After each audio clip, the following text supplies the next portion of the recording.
Hello, welcome everyone. Let's let the camera adjust color. Hi, welcome to my kitchen. We are going to do baby's first foods today. So in my just normal, average, lots of stuff in the kitchen, we are going to cook the foods that Weston A recommends for babies to start their nourishment and their growing foods when you do a weaning diet. So let's get started with getting set up for that and getting going. I also want to see if a few more people can join us before we get into the meat of it today. So, all right. First off, I'm AMY MIHALY with Be Well Clinic, and I am a family nurse practitioner. I work with people from all ages, newborn babies, all the way up to as old as you want to come to see me. And I help people get to the root cause of feeding their body and helping their body to heal, understanding what their body is telling them to do and helping their body to heal. So that is what we are doing today, because let's start with the beginning of life. Beginning of life is preconception diet, but that's not what we're here for today. So beginning of your baby's life, of their own eating of food.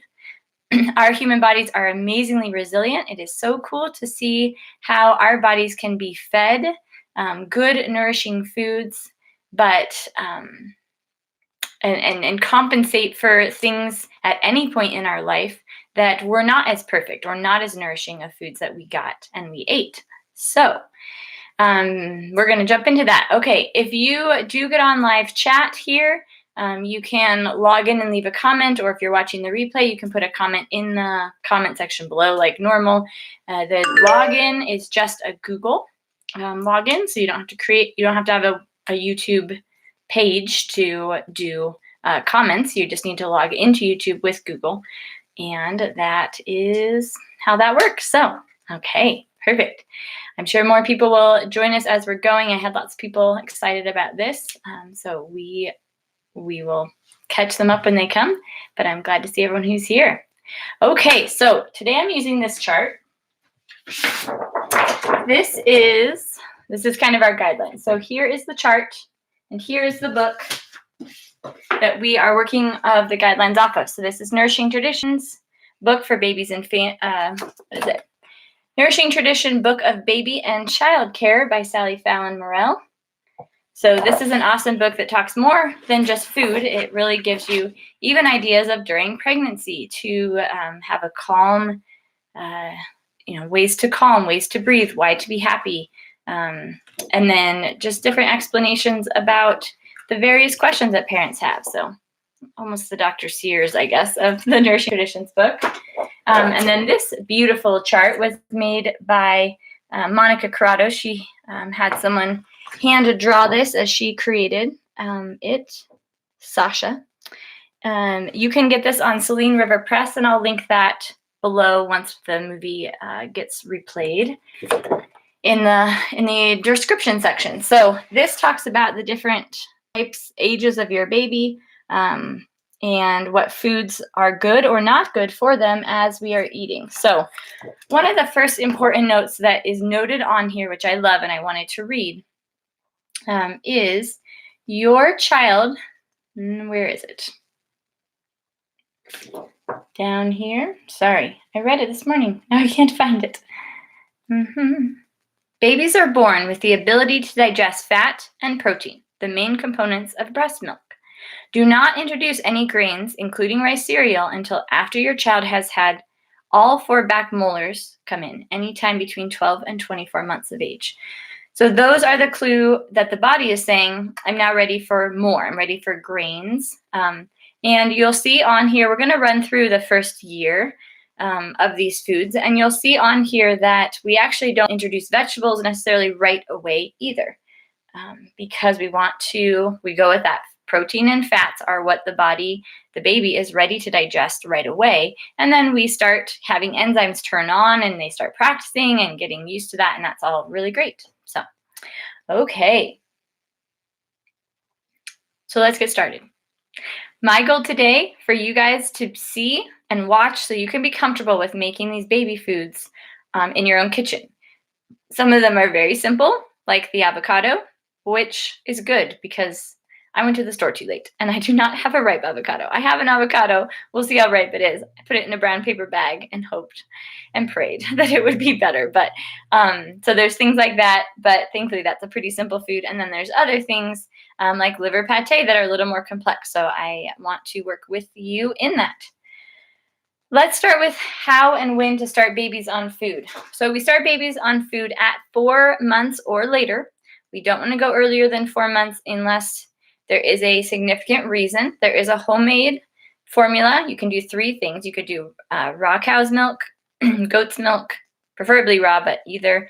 And then, well, the cow's milk formula could technically not be raw also, but that changes a lot of nutrition. And then you can do a liver or meat stock, liver stock based formula if we have dairy issues. So there are times and times that I work with babies because mom can't breastfeed or something's wrong. Adoption also can be a reason that you can do that homemade formula, and that's going to be a really great thing. And we start that potentially at a week old.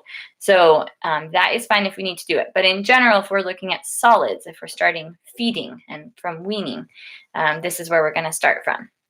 4 to 6 months. In that time, there's 3 things that your child needs to be doing before you start thinking about feeding them. Number 1, they need to be interested in food, noticing it, trying to grab it off your plate. So that's the first thing. Second, they need to be able to be sitting up so that they can support their own head and neck and body to some extent.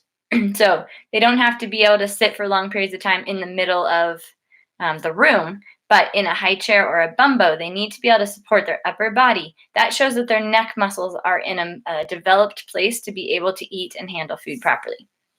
The third thing is that you look for what's called a tongue thrust to go away. So a tongue thrust is when you put something in your baby's mouth, they go, right? They push it out. So when there's a tongue thrust of pushing something out, we don't want that. That shows developmentally they're not ready to intake food because obviously they're pushing it out. So don't push past that tongue thrust if you are seeing it happen in your child. Even if they're super interested in food, they're just not ready yet. Give them another couple weeks. It's probably all they'll need, and you'll be able to start some food. Again, if you are having issues with baby sleeping through the night, that's the main reason that they say to put rice cereal in the bottles, and please don't do that.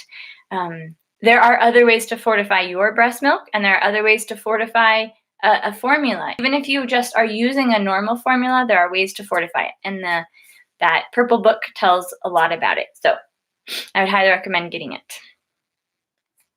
Maybe you have a sneeze coming. Okay. So when your baby's ready to eat, hooray, this is great because while breast milk is wonderful, there is a point where we grow bigger as humans to need more things than just breast milk. I am a fan of breastfeeding as long as you want to. Definitely through the first year is great because even if it's just a little bit, because you're giving them the immune properties, the information, tons of live probiotics. There's just so much that comes through the milk. So as long as you're healthy and well enough, which most people are, it's good to keep up with some breast milk at least for the first year, if not way longer.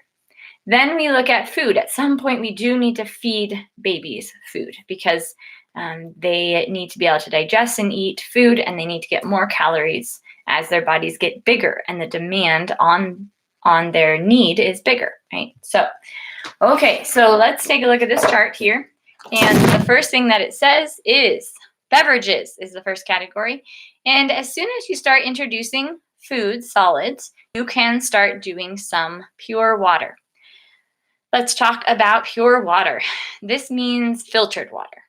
We don't want to have chlorine in our water because that kills our flora.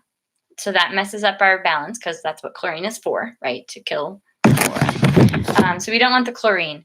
It's best if you can do something like a filter that takes out the chemicals and the fluoride and all of that. But those are more expensive filters and not everyone can get them. Again, best to do it, but it's okay if you don't. You also could get El Dorado water or some other spring water that's available where you are locally. Spring water that's from a clean source.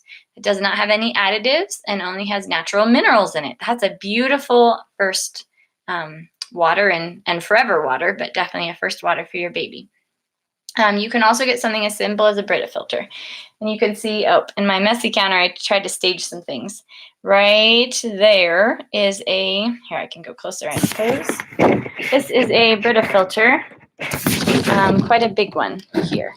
So I keep this full, it filters through. It's a carbon filter, so it holds out quite a few of the chemicals and medicines in the water, right, from other people, as well as a lot of the chlorine. So fluoride is in there. Other things are definitely in there, but it's a much cleaner water. So I do that, and then I do El Dorado water as well, as much as I can. Next thing, healthy fats is the next category, and cod liver oil, fermented is best, is this one, and I'm going to pull that out with an egg. Let me talk through the rest of these. So cod liver oil, you don't want to heat that because it's cold pressed. That's the point. And many babies just take it off a spoon. They love it. So we'll look at the dosing of that. Protein. Runny egg yolks is the first one that we want to do. So I'm going to show you a couple ways to prepare egg yolks. You can do a gentle over easy fry. You could also do a soft boil. That's a little trickier. So we'll see how successful I am in timing that, especially when I'm videoing. But you want to do some soft-boiled eggs can be helpful too. You want the runny yolk. And then you can stir in some grated raw liver. If you do raw liver, it needs to be beef liver or other large safe animal, not chicken livers. So not chicken livers, but raw, frozen, deep frozen for at least 2 weeks. That kills the really worrisome pathogens that we have. So raw liver, deep frozen for 2 weeks, and then we can grate it onto our baby's food. So I have liver that's thawed right now that was deep frozen. Not that I'm actually feeding a baby today, but for consistency's sake, I'm going to throw it in the freezer right now so that we can flash freeze it. I wanted to show you the differences in the texture of that. So we'll pull the liver out first actually and do that, and then we'll cook some eggs. Then we will look at the cod liver oil. Fruits, if you have a very, very hungry baby, this recommends a banana for them mixed with breast milk or homemade formula, and get a really thin liquid consistency. So my opinion is I would increase the fat in mom's diet and baby's diet before I would go to a banana, because banana is just, it's carbohydrates and sugars, which help, but we need fat to grow and nourish. So in general, definitely make sure your fat, both yours and baby's fat intake is up before you go to a banana. No vegetables until they're a little older than 6 months. Kind of wait a little bit. No grains and no beans or pulses or anything like that. They can't digest them. They just have the potential to cause problems and block the absorption of other nutrients, especially if they're unsprouted. And then even if you sprout them, they're not absorbed by babies' bodies. They're not a source of nutrition, which is the point. We're feeding babies to nourish them. So, okay, let me grab my liver out.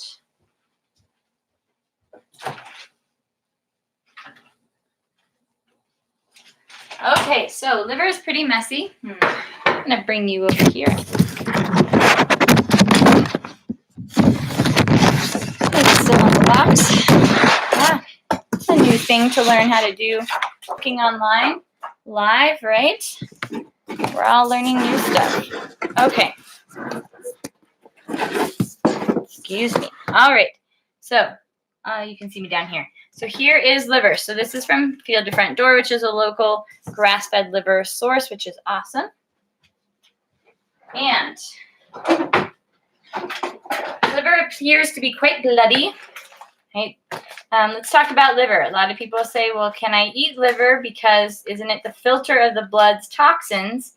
And so isn't that a bad idea? Or do I have to be really careful about the source? Number one, it is good to be very careful about the source. But liver is not a filter as in a sieve. It doesn't catch it and hold it like your pool. You know, when you get stuff out of the pool and you use a net, that's not how it works exactly.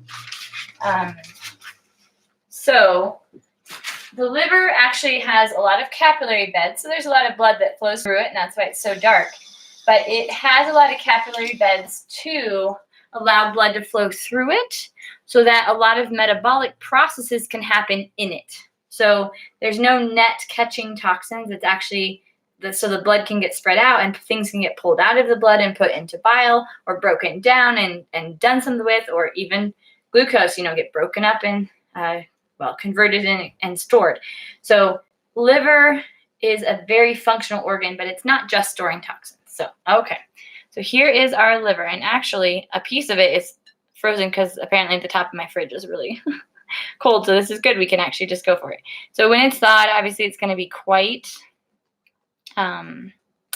floppy, and then this part is flash frozen. So the ice crystals in here are creating a structure, and I can't bend it the same way. So I'm going to cut that part off actually, and we're just going to go ahead and do, I have to put it in the freezer a little bit more because it needs to be much more frozen, but it will be a lot quicker. And then we're going to use the rest of this to do a liver pate, so we don't need to freeze that. So this is going to work out really well. Okay, so you can see that there's a hardness to this as opposed to here is a lot more fluid, but we're going to freeze this piece so we can work on grating it.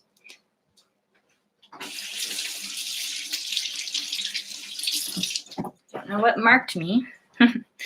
Okay. Oh,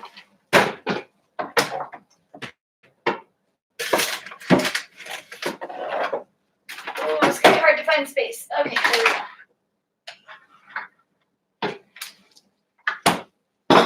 I'll remember to put the beans back in.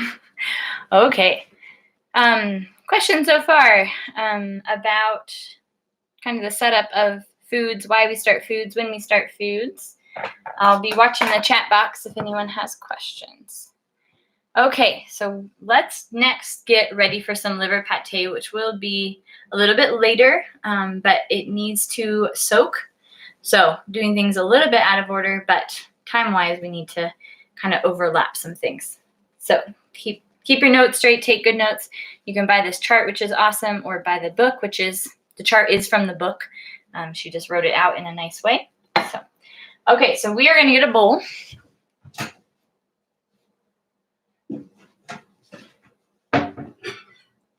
And we're going to put the liver in the bowl. I'm just going to do one piece of this with my, just going to do one piece because my food processor is not giant. And I want to make some liver shots with this actually. And I'm going to film that after we're done here. So I'm going to set the rest of that aside. Okay, so I'm putting this in a bowl. It's just a piece. And then I'm going to put some filtered water in. And I'm going to put some acid in. So you could do milk, whey. I'm not sure about the milk. I never used milk, so don't do that. Or apple cider vinegar.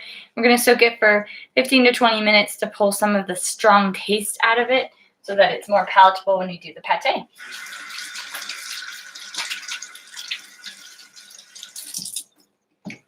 All right. Filtered water, just to cover. This is just for a soak. It's not for anything, special. There's no recipe here. Where did my vinegar go?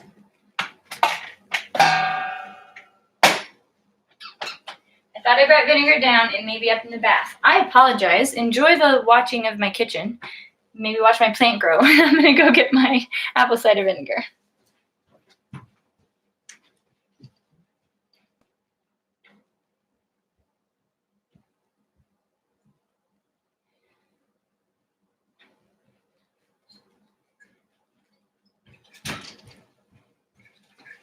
All right, I mostly use vinegar for a bath, so that's where it was. All right, so I'm just going to put in approximately, 2-3 tablespoons just to be sure. And that is how you soak to remove some of that strong flavor out of here. Spoiler, I'm not doing this for the what I'm going to make my liver shots, which are pieces of just frozen liver cut up. I'm not going to soak that because I want it as raw as possible. This actually starts denaturing the proteins because it's an acid. So it actually breaks it down. You lose a slight amount of the nutrition probably from that denaturing, but nothing significant, so nothing to worry about. But we don't need to soak that. Okay, so set that aside. We'll get our liver frozen, and we're going to move on to our eggs. So I'm going to move you back here. There's two ways that we can do eggs, right? We can soft boil them or poach them, or we can do a fried egg, an over easy egg. So you want the white cooked, and then you want the yolk runny. So I'm going to go ahead and grab some eggs out, and we'll get started.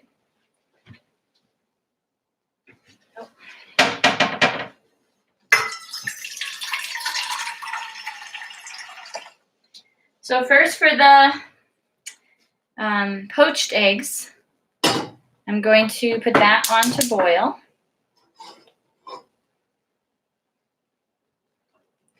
And then, let's talk about quality of eggs. That's good. So you want to get the best quality of eggs for your child, of course. How do you know what quality they are? So I have 3 cartons of eggs here that are the 3 different brands that I buy, depending on what's available, how much money I have, or what I'm doing with it. So number 1, I have this one, which are just the basic kind of cheap grade. Now this I use for boiling eggs when I'm doing like an egg salad or something large. I also use these eggs to take a shower with because I use an egg yolk to wash my hair and nothing else.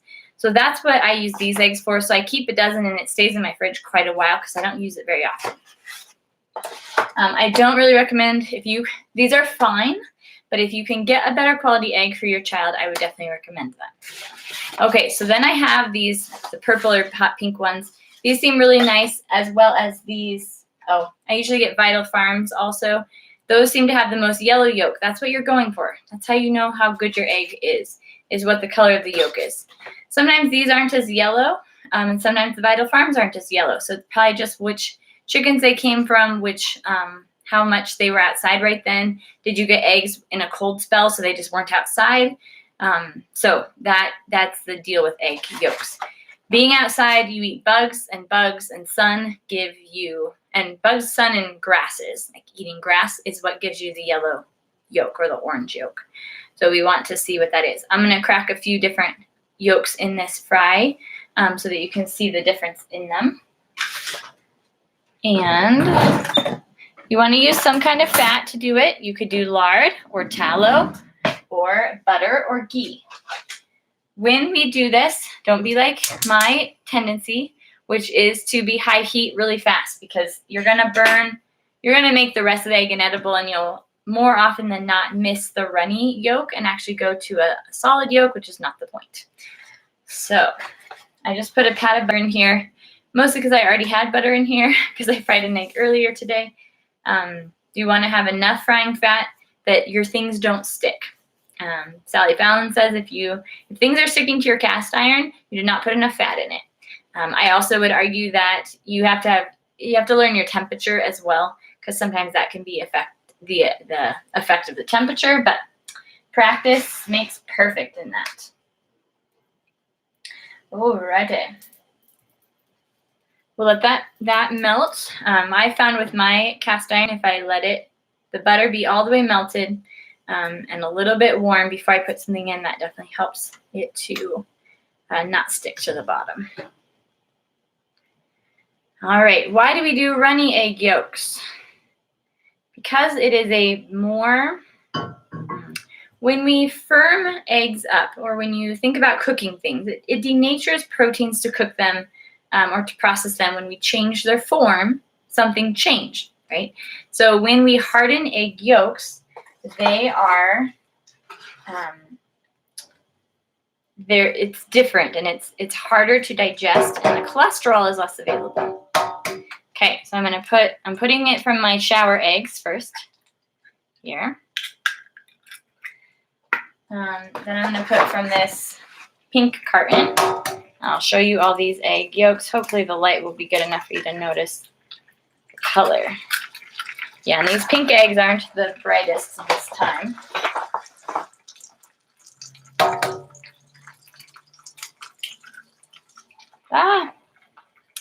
Well, I broke that yolk, but let me show you the color really quick. So, may or may not be helpful. All right, so this one, yeah, you can't tell. This one's oranger. All right, well, that was a flop. I was really hoping to be able to show you the colors, but you can't tell that the broken one is oranger. The other two are about the same. Again, that's very different than if you're used to some of the pale yellow, just cheapo eggs. You'll notice that is a very different color. So that's what you look for eggs. I look for the ones that are most consistently good. Okay, it's way too hot. So I'm going to be halfway between medium and low, and I'm going to stand here and not move, because if I move, I will overdo my eggs. So we're just going to be right here, waiting for this to go. And I'm hoping to not make my fan turn on. It automatically turns on if it gets hot. Okay, when we're done, I'm going to put them on a plate with a paper towel to drain the extra water. So I'm going to get that set up.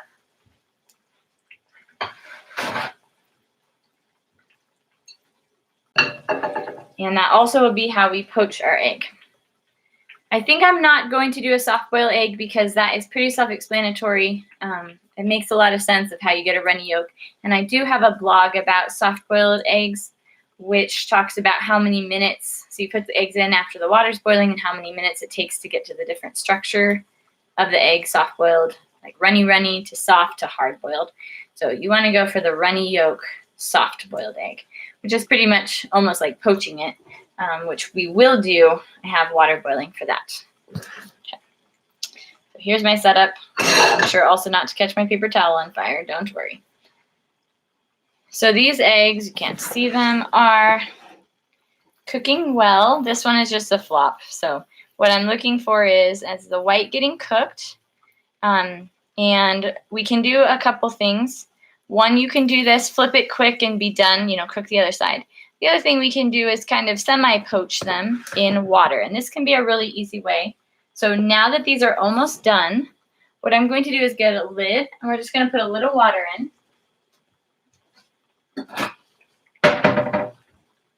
And just a tiny touch. I'm putting maybe a teaspoon of water in there, and then covering it with a lid. So that's going to help steam cook the tops of those yolks, so we don't have to get them just right and flip it and maybe break the yolk when we flipped it. There went my fan. I've been told you can still hear me over the fan, so hopefully that will be true. And okay, so we're just going to wait for a minute. Obviously, you can do this in batches with other things that you're making. You can get a bigger cast iron and put a whole bunch of eggs in, especially if you do this little bit of water poaching method. Will really help with those eggs to cook evenly and fully. I'm going to turn the heat up a little bit. When you put the water in, you can get the heat going a bit quicker. And we'll have this water poaching. So if you've never poached eggs before, the point of poaching means in water. We're cooking them in water. The point of poaching, you can poach them in water. You can also poach them in meat stock. This is a really nice way to get a little extra nutrition, or one of my favorite breakfasts, especially in the summer when it's hot and I don't want to drink stock all day, but I'll drink stock in the morning. And so I'll do a little bit of water in my, or a little stock in my pot, enough for about a mug's worth. And then I'll pop an egg in there near the end and let it poach for a couple minutes. And I'll have a runny yolk, a cooked white, lots of stock, and that's a beautiful breakfast to eat. Totally one that you can give to your child later as well. It is really fine to give your baby some meat stock if needed. Again, we can make formula from meat stock. So we can do some meat stock really early on. I do all the time if I have gut issues in a baby that I'm working with. So we can definitely do that. I do not have a banana, so we can't make the banana food. I don't find that babies need it because they usually need fat, and mom needs to eat more fat. And that is where I prefer to do, because if we start doing bananas, they're very sweet, they're complex carbs, and we can start messing up with gut flora which is part of the problem often. So I agree that this can happen in a really healthy well baby, but it's pretty rare. So I didn't get a banana for that. Okay, all right. We are good on the egg here. I'll turn the heat off, and here we go. So you can tell that this is runny in here. Ooh, it's almost too much. Pop it off real quick. I don't actually have a spatula because I usually just use a fork. Ah, see, I told you. He gets talking. And it's a problem. Okay. So now that we have these eggs, turn you this way, I think. You can see. Now we're just going to take a spoon and break this open. Please be ready enough. Okay, a little overcooked, but you can see now for your baby's first time doing this, you would just pull that apart, pull that off, and then with no white, you don't want any white on there. It's just harder to digest the white, so we don't do it right away. Okay, and then we just take our spoon, you get that, oh, you can't see it, you get that little bit of runny yolk in there, and that's their first bite, okay? Just a tiny bit of that. Later, you're going to be getting in the whole egg, and also later it's not going to matter much if they are getting a little bit of white, right? Because we ultimately want them to be able to eat the whole egg, and then you're going to start scrambling it in butter and all of that, which is the next thing. I'm going to be eating eggs like for the next 2 days, okay? All right, so now if you overdid it like I did, I would highly, highly suggest eating this yourself and making your child another egg. So that's why we stand right here, and that's why I was worried this would happen on camera, because you really have to pay attention. So there you go. That is how to fry or fried egg or a paraboiled, maybe, I don't know what you would call it, for that egg. Okay, that's what you want to do. A little bit of that runny yolk. Thankfully, there's a little bit left in that one egg. But little runny yolk, it can be more runny than that. It's totally fine because it's warm and the white's cooked. So there's no bacteria worry here. So that's it for that.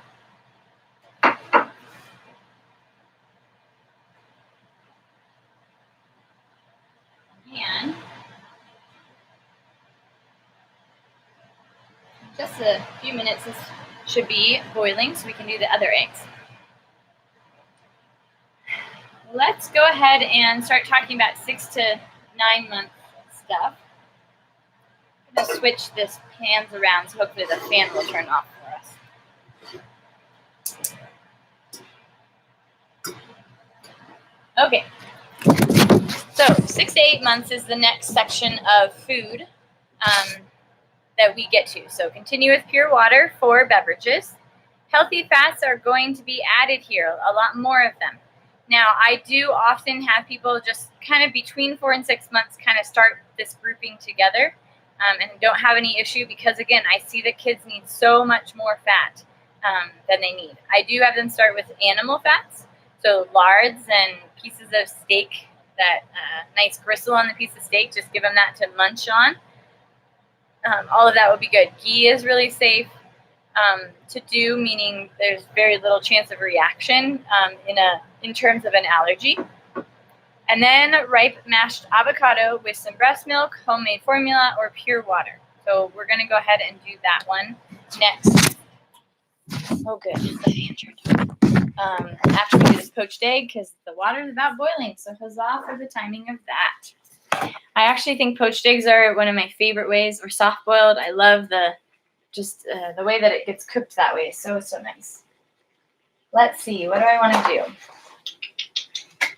The other thing that's better quality than these eggs, so these eggs are good hard boiled because they are older, so they pull away from the shell and are easier to peel. That's why older eggs are easier to peel. These other ones are fresher in general, and that's why they're going to be a little bit different, but can be helpful for the whites stick together better when they're fresher, and they're more bleu when they're older. That's how you can tell the quality of eggs as well, is how bleu did they do. So I'm going to put this in. I'm going to get you guys situated so you can see the water. So I've got a boiling thing of water here. Now, I found if I use a spoon, I'm a little bit shallow in this water, so I might regret this. But if I use a spoon to kind of create a vortex of spinning, it really helps the egg do well. So you kind of vortex. This is really hard to do in timing. And then quickly plop that egg right in the middle of it. It really keeps it together. Do you see how that yolk, you can see where it is, and it kept that yolk and the white together a little bit more. Oops, I got impatient. You can't do it again. So now we're just going to watch it until the white gets cooked. I'll also just be keeping it from the bottom of the pan, but just trying not to move it too much. Pretty soon, there's a lot of fluff that happens with doing the eggs this way. So you won't be able to see as clearly here in a second, but I'm watching for the white to be cooked well, and that's it. All right, we're getting close here. I'm going to have to put you down and pull it out. I do recommend some kind of slotted spoon for this part. And that also helps the yolk not to break. I'm waiting for just the right time here. So you don't want that little bit of white in the yolk, because then it's not quite cooked enough. So waiting for what I know, there's a kind of a telltale white egg white jiggle, and I'm waiting for that to be gone. Okay, should be good. Okay, so there is a beautiful, oh, you can't see that with the lighting, my goodness. There is a beautiful, very runny, good, we actually get to see a runny yolk. This one is definitely a lot easier to do properly than the fried egg, because the fried egg just so easily gets messed up. All right, I think you guys can see it. I think it's just my angle that's bad. So if you look at here, you have your runny yolk, and you can see that the white is fully cooked all the way around. So this is perfect for a whole big baby who's eating lots of yolks. So then you can just break this open. I want a bigger spoon because it's not going to hold all of this.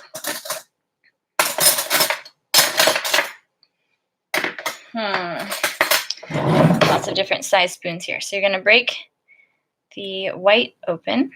Come on. And then stick your spoon inside. That beautiful runny yolk is exactly what you want to give your baby. And I'm just going to eat this right now. So good. Okay, so that's what you want to do for babies. So you can see that's more runny, totally easy to digest. You can pop it on a little spoon with them.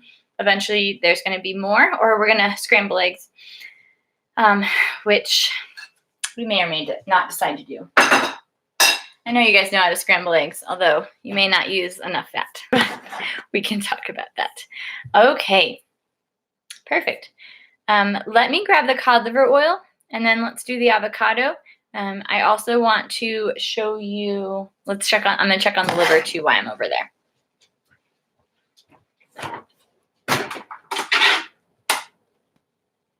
Not quite done.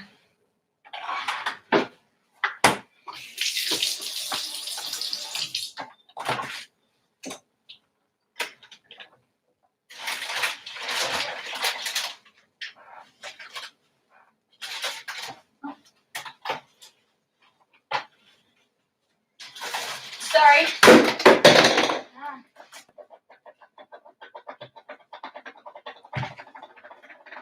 I just went to the store, so apparently I buried my cod liver oil in my groceries. So let's see where it is.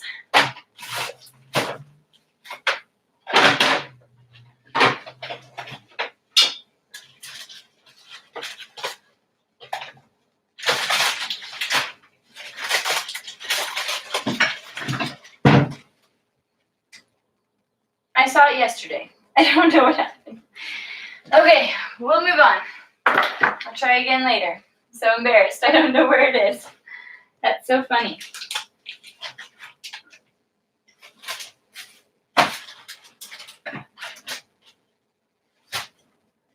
Nope, nope, nope.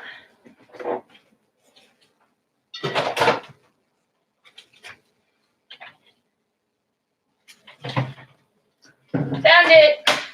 Okay. Great. Cod liver oil. Sorry about that. So this is the gel of cod liver oil, which you of course can't see.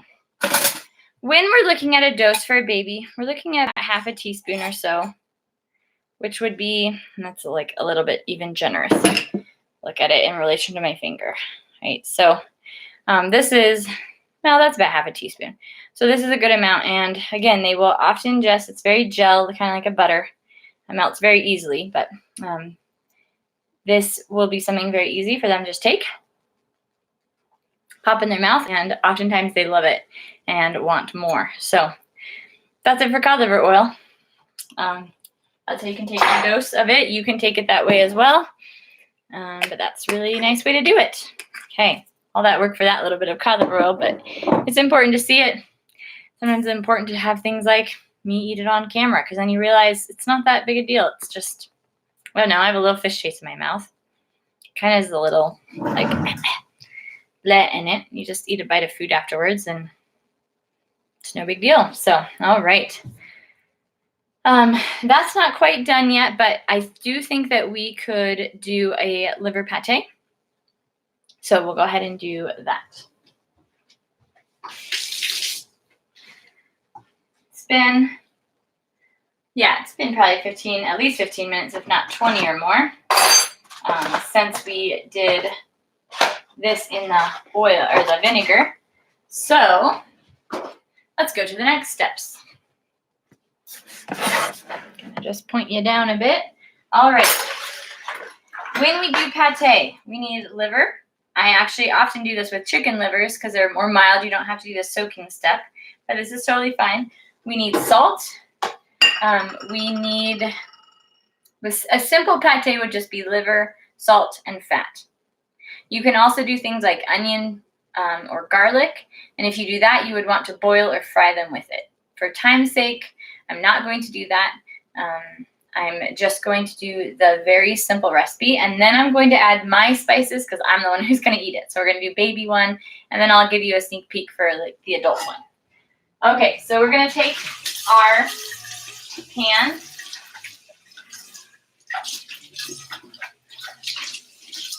And fill it with more water, which actually makes me realize we have to wait for it to boil. So we will do the avocado while we're waiting for this to boil.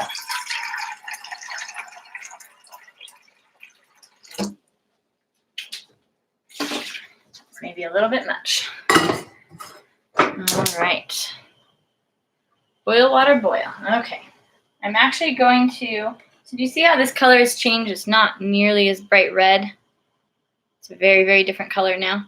This is starting to get denatured, so I don't want it to denature anymore. So even though I should have had that water boiling before, I'm just going to dump the acid out and rinse it off actually just for a second.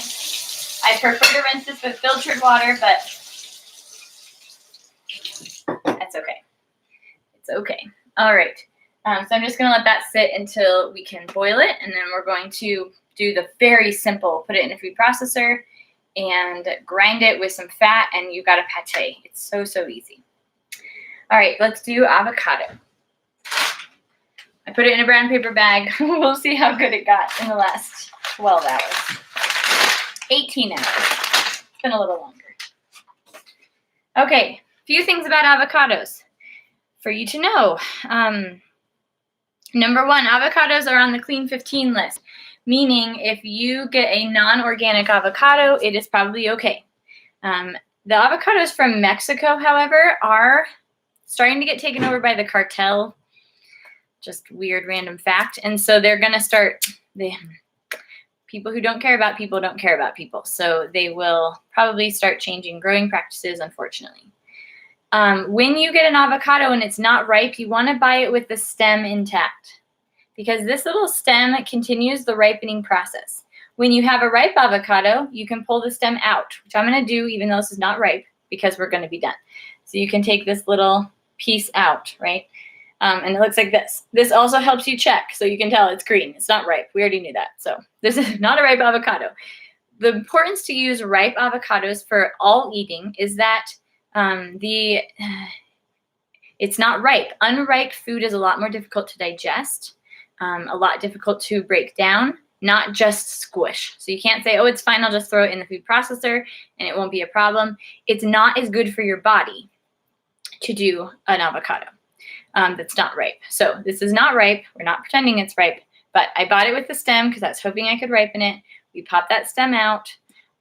So if you have unripe avocados, don't buy them without stems because they will not really get any riper. They will just break down, which just leads to them being bad and brown. So that's a clue there.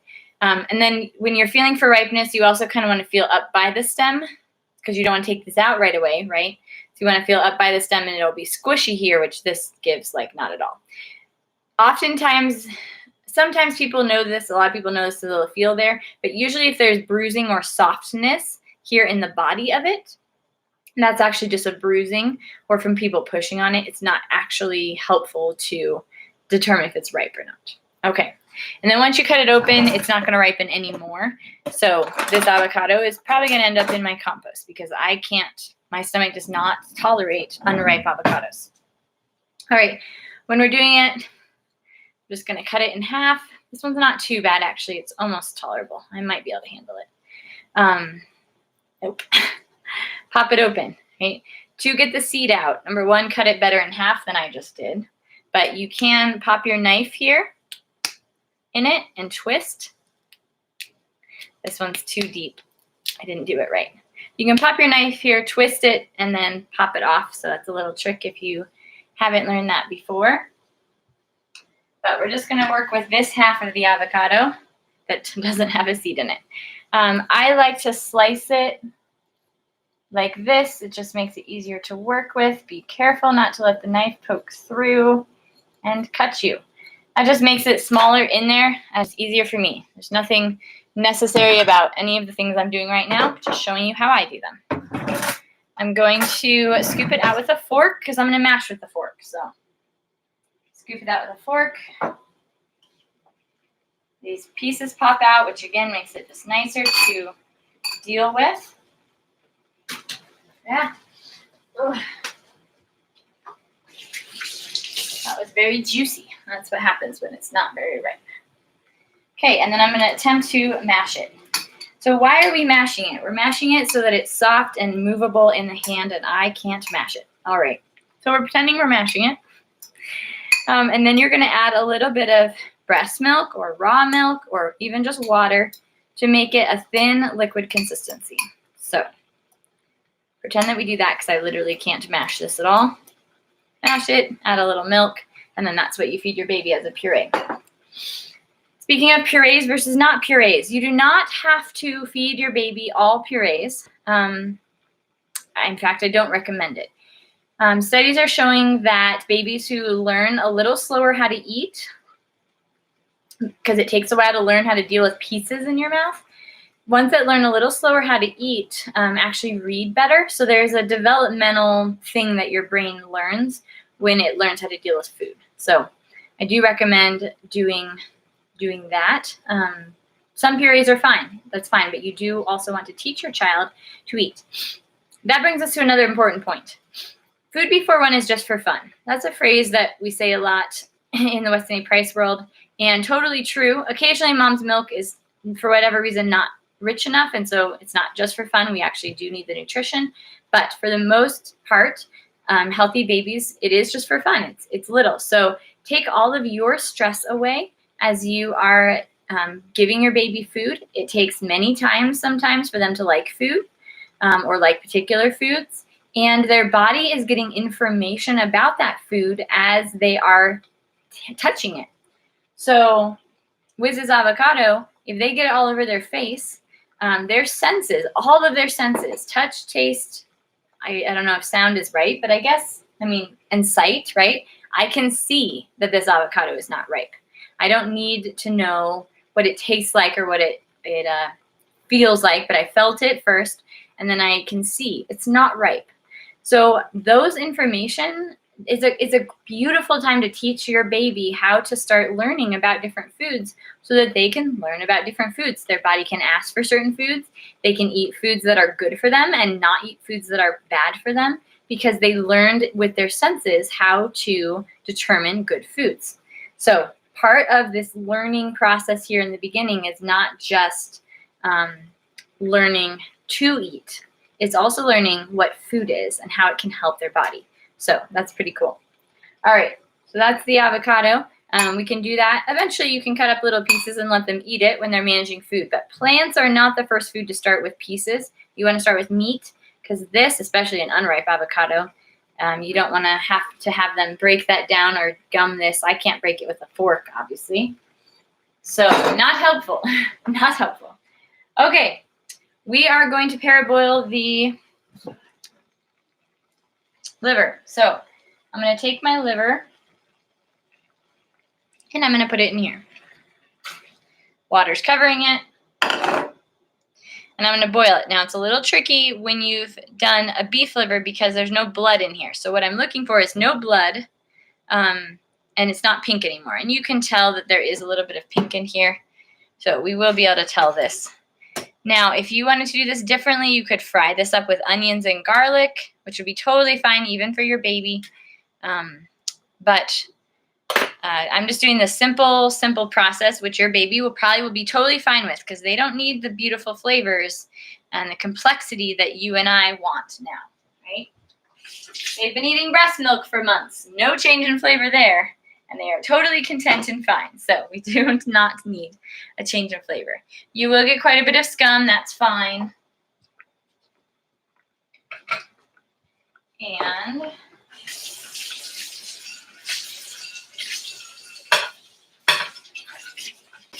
to wash and use the same bowl just to cool it a little bit.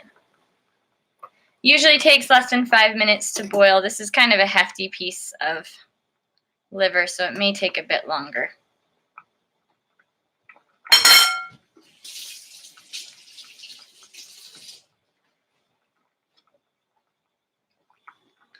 And with this big piece, I'm going to cut it to kind of see how it's happening inside here.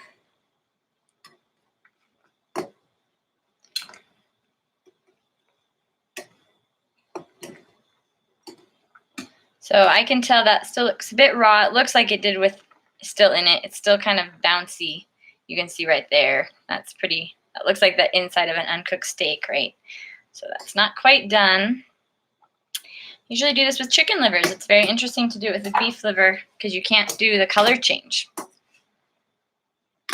You can feel it though. It gets tougher as it cooks. So that's the main thing we're going to go off of. This piece is starting to feel pretty tough. We are going to food process this, so we don't have to worry about, as steaks, you don't want to keep poking and cutting into it like I'm doing right now. But the point is we want it cooked, and then we're going to food process it. I'm going to do this blade for food processor, so this type of thing. I have a really cool, I'm going to show you guys, well, I'll show you now. I have a really cool immersion blender processor combo that I got from Costco a while back. It is Smart Stick Power Trio from Cuisinart, in case you want it. Not a sponsor.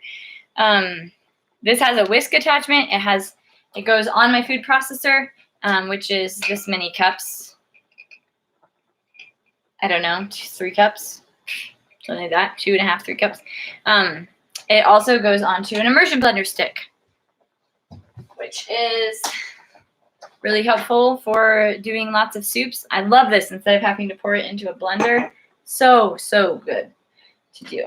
So awesome. So I just have that. That's all I have. At some point when I'm doing more grains, I maybe might get a blend tech because they are made to grind grains. But that would be the only option that I would really do. Okay. So we've soaked it. This is deep frozen, so it's okay if it's a little bit raw anyway because we're giving it to our baby raw anyway. So I'm going to go ahead and pull this out. I think it's cooked enough. And I'm I'm going to cut it up into pieces just so my food processor doesn't have to work quite so hard. Oh, sorry. Let me pull it down so you can see what it looks like. Okay, so we have pretty hard pieces, right? It's not perfectly hard. If I cut the middle open, it's still a little pink inside, but not bloody, and that's what we're looking for. Okay. But yeah, you can tell it's a cooked piece of meat, right? So you lose about 2/3 of the nutrition when you do cooked meat. So it's not this is not the best way to get lots of nutrition. Even that you can see it's some water, but it's not bloody. Okay. Now we're going to put it in the food processor.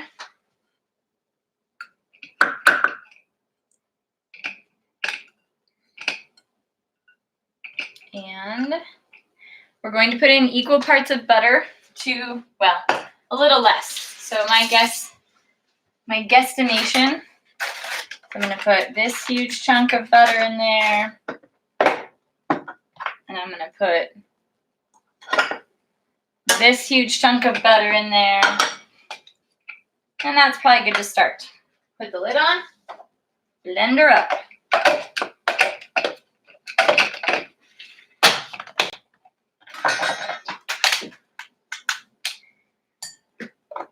This makes a very unique texture. Okay.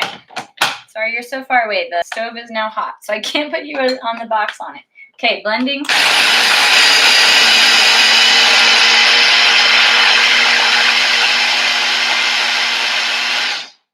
want it to be really smooth, which it is. And then I'm going to put salt in.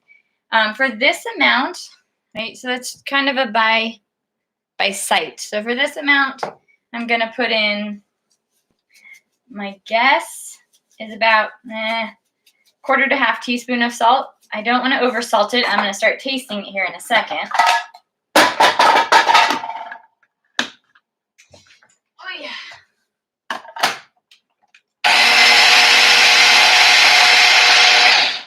Okay, let's see how this tastes. That's plenty of salt. So yeah, it was about 1/4. That's good, just like it is. So this would be a baby's first food, or according to this chart, it would be maybe more about a 6-month kind of food. But this is a pate. So it's a very kind of meat jelly almost, if you will. I don't know if that looks appetizing to you or not, but it is. It's really good. So, that's pretty salty, but not like crazy. Anyway, you may want to start low and work your way up. But that's a pate. When this chills, it gets hard because the butter firms up. So that's totally fine. You can either warm it up or eat it cold. It's great for a meat spread. You can just eat this, but man, that's really good. Actually just tastes like a steak, like a buttery steak. So that was a perfect amount of soaking to get that extra flavor out there. That's a really good thing.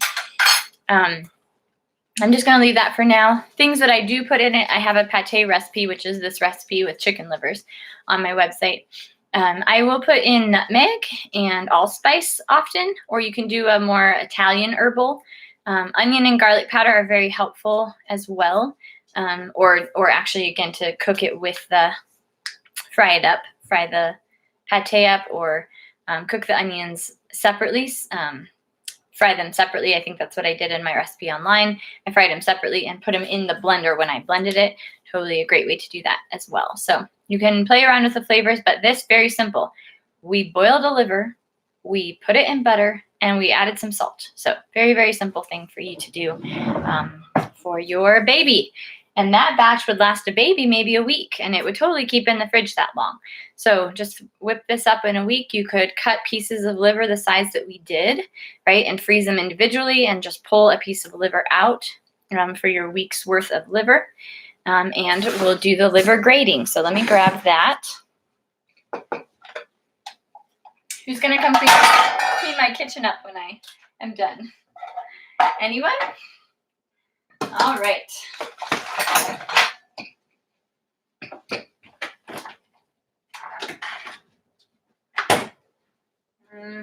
We'll see. It might work. So when it's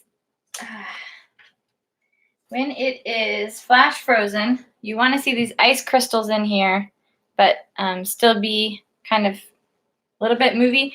This is going to be perfect for making liver shots, which you can do for your child. So we're just going to do those really quick. I should have just called this How to Give Your Baby's Liver class, because that's pretty much what we're doing. You guys know how to do eggs and avocados. How to get your baby liver class. Okay. So with this, what I'm going to do when it's flash frozen like that, see how it's like very hard? I'm going to cut this up. Oh yeah, this is perfect. It's like you have the sharpest knife in the world. It's beautiful.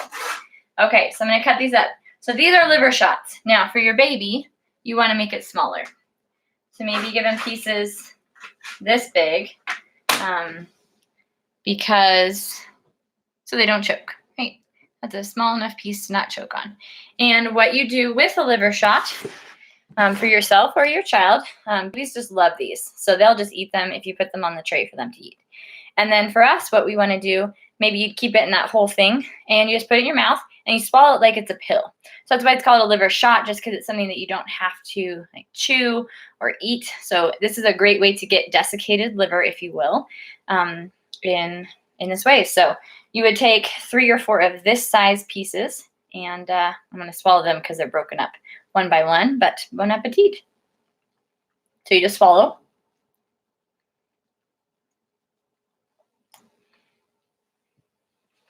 The liver. I have a little taste of liver in my mouth, but that's really just there. So that gives me all the nutrition for a raw liver instead of just part of the nutrition that you would get if you were cooking it. 2/3 of the liver nutrients are lost with cooking.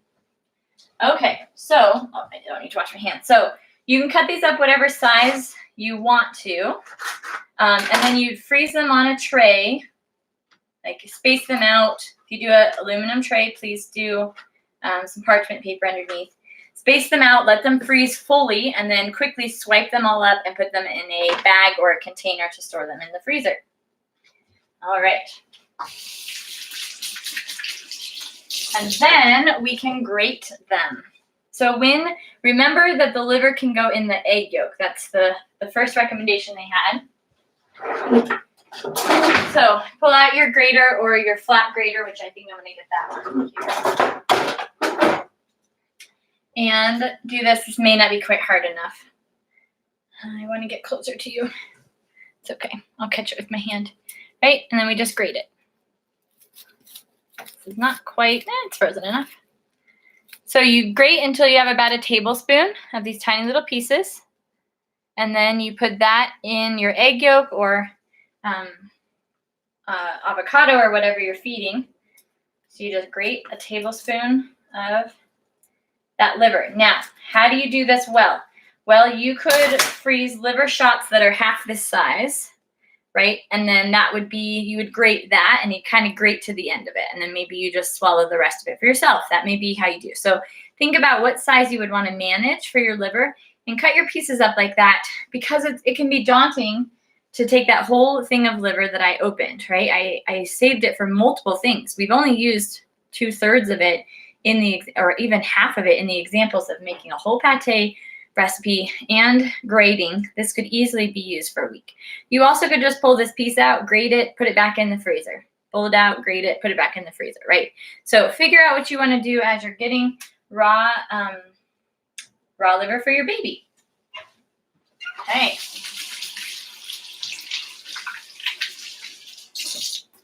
Right. 1, 2, 3 for liver. Pate, liver shots, and grated liver. The grated liver can be mixed in anything else. All right. What other techniques have we not looked at yet? Chicken or beef bone broth. Only beef broth or bone broth if you know that your baby does not have a leaky gut. Leaky gut symptoms for babies would be constipation, gassiness, fussiness after eating, reflux, not sleeping through the night eventually, not once in a while, but consistently. We would suspect that the gut's not absorbing food properly. So that's what we looked at. Pureed meats or even pieces of meat. Totally a fan of pieces of meat. either too small or too big to choke on, right? You're obviously going to be watching your baby when they're eating. So that should be good. It's good for them to get messy and touch their food and get it all over their face. And I'm glad I've been teaching this for years because I think I'm okay with that now. Because I definitely am a scrape the food off the mouth with the spoon kind of baby food feeder when I used to help babies eat. So I think after years of saying this, I'm okay with that. But it's so good. It's so good to let them get their senses involved with what it is. We can start at 8 to 12 months to do some milk kefir. I have milk kefir, so I'm going to pull that out, or yogurt. So milk kefir is just fermented with kefir grains, or kefir grains technically, or yogurt would be a yogurt. And then you may want to thin that if you want to do it as a beverage, or they can eat it. Totally great. I also pulled out my sauerkraut to demonstrate. So this would be another food that we would want to do. You could use the sauerkraut juice. You could take a teaspoon of it and pour it on you mix it in with their avocado or something like that, right? So we can get a little bit of that. We also could look at pieces. If we have pieces of sauerkraut, you wouldn't want to give them something this big. That's way, way too big. But you could put it into little pieces like this. They can pick that up off of the table and eat that. So that would be something that would be perfectly great to give your kid. Starting, according to this chart, would be 6 months when you start doing vegetables. Okay, let me see, what else do we want to do? I do recommend waiting until at least a year to do fruit, if at all possible, because that can really mess with their taste buds. This chart was made in 2011. On recommendations made even earlier, which are beautiful. But I'm finding so much more. Our babies are being born more sick into a more sick world. So we just have to work a little bit harder to keep their gut flora good, because otherwise you just could lose it. So you have a very amazing opportunity, and it doesn't take much correction usually to keep their flora good, as opposed to having to correct it when they're 8, 10 years old. I think those were the main ones. Let me just look and see if something triggers. Those were the ones that I was planning to do to my remembrance. I'm going to eat these.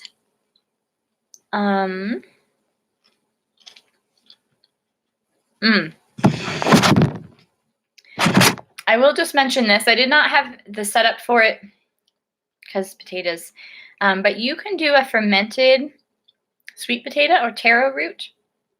So how you ferment those is how you ferment anything. You would cook that sweet potato and have it be soft, and then you would put it with some whey or some yogurt, maybe a teaspoon, maybe a tablespoon for about half a cup would be a good thing. Mix that in and let it sit on the counter for 24 hours to ferment.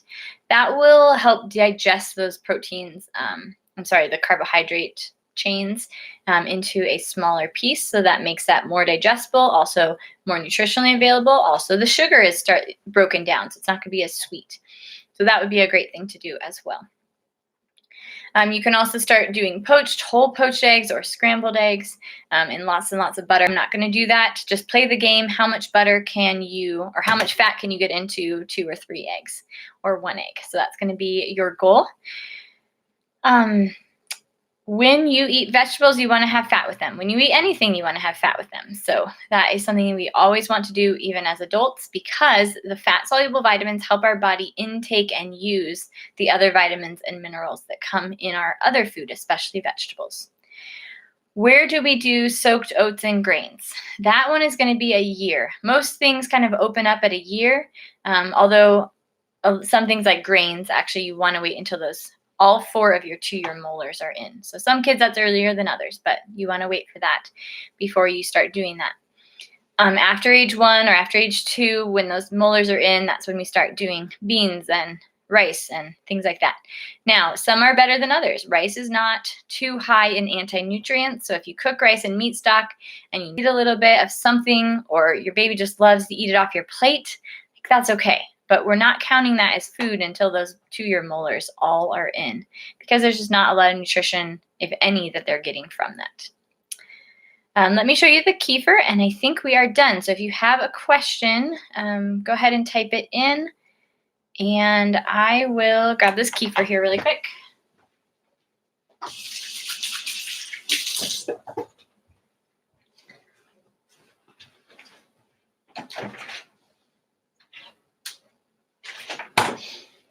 All right, so kefir and kefir grains.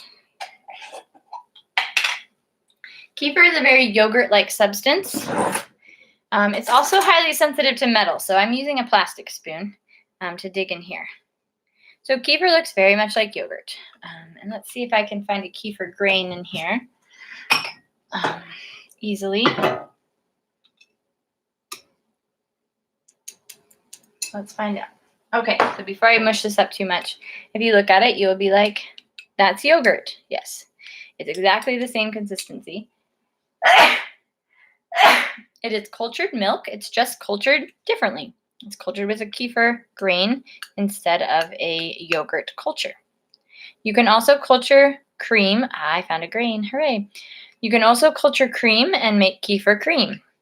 So you could culture your yogurt like this or your milk kefir like this and then do it. Now you may go, oh, the milk kefir in the store is much more runny. Yes, it is. It's probably been broken down, so you see how that's getting runnier already just with me.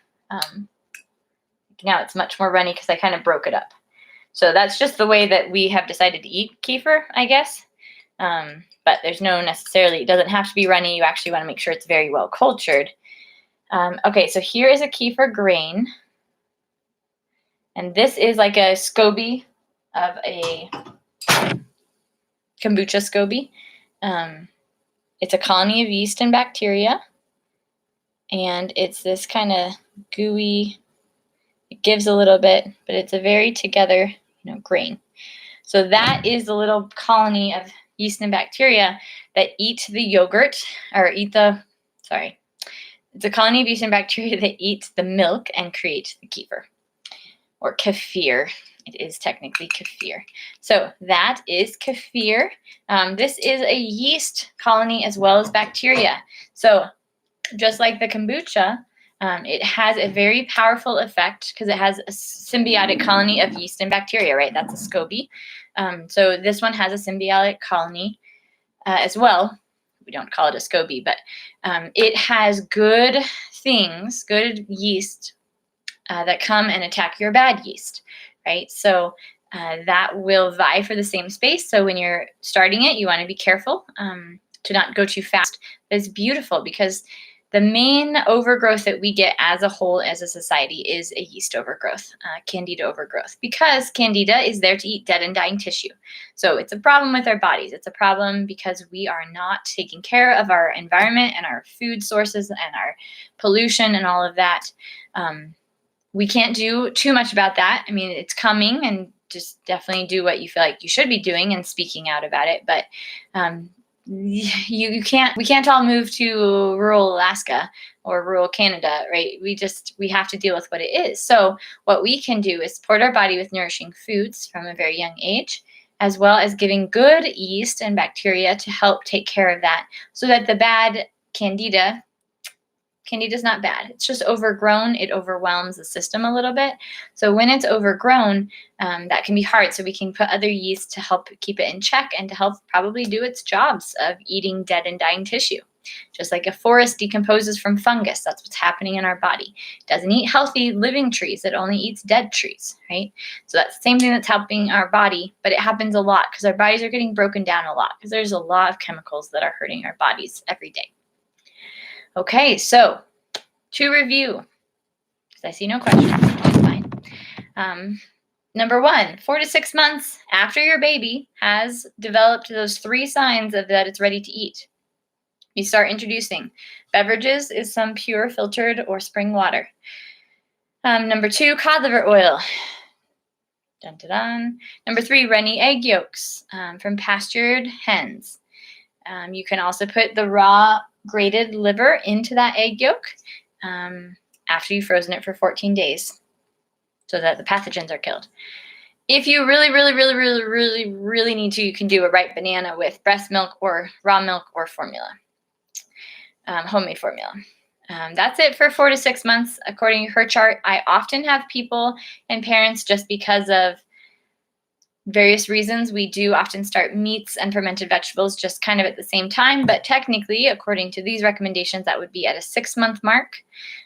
You do more and more fats. You do some chicken stock or beef stock, potentially bone broth, but most people, that's probably not a great idea right away. Liver pate, custard from egg yolks. I have Russian custard on my website. That's really, really yummy. You just whip up 2 egg yolks and put a little honey in it. So if you need me to eat that on camera, I'll do that another day, but you can go look at the website blog. Fruits, maybe, but again, I would more just do avocados and not do fruit. You can ferment the sweet potatoes or taro root or turnips or butternut squash. You can ferment any kind of more carby food. That can be really yummy.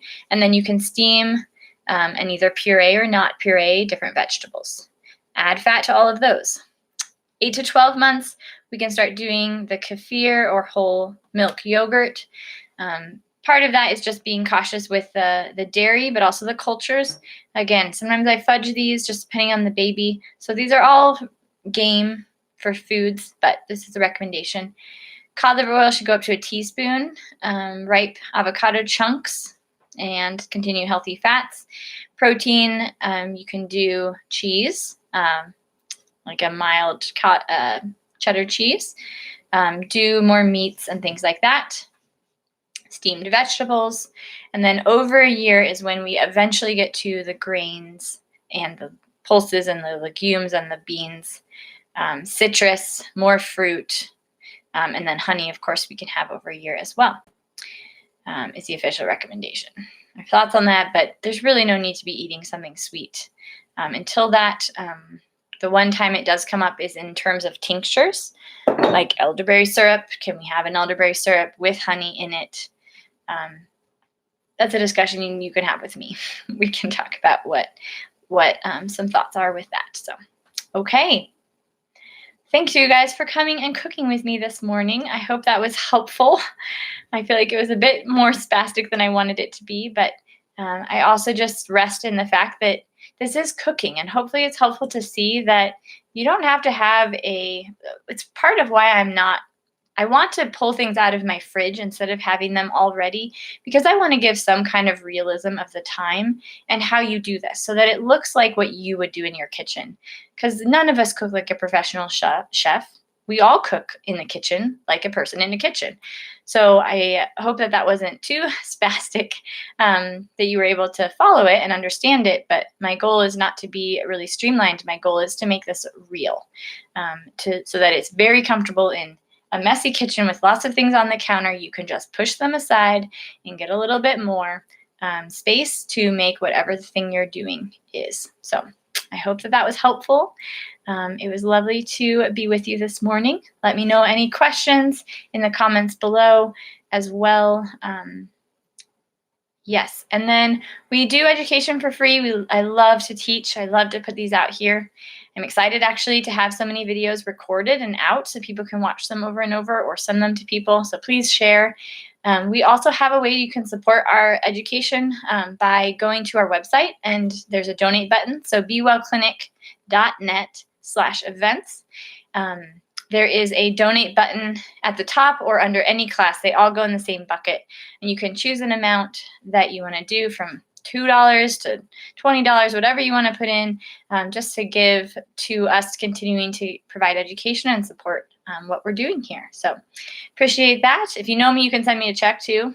Some people know where our clinic is, and you can send a check from the office. It's on the website, the address is, but that is it. I'm so happy to be able to present these things.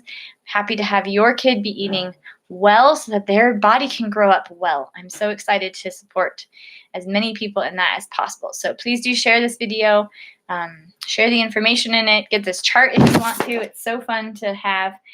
Get that purple book, and that's today. So have a blessed Saturday. See you later, or whatever day you watch this on. See you later, and bye.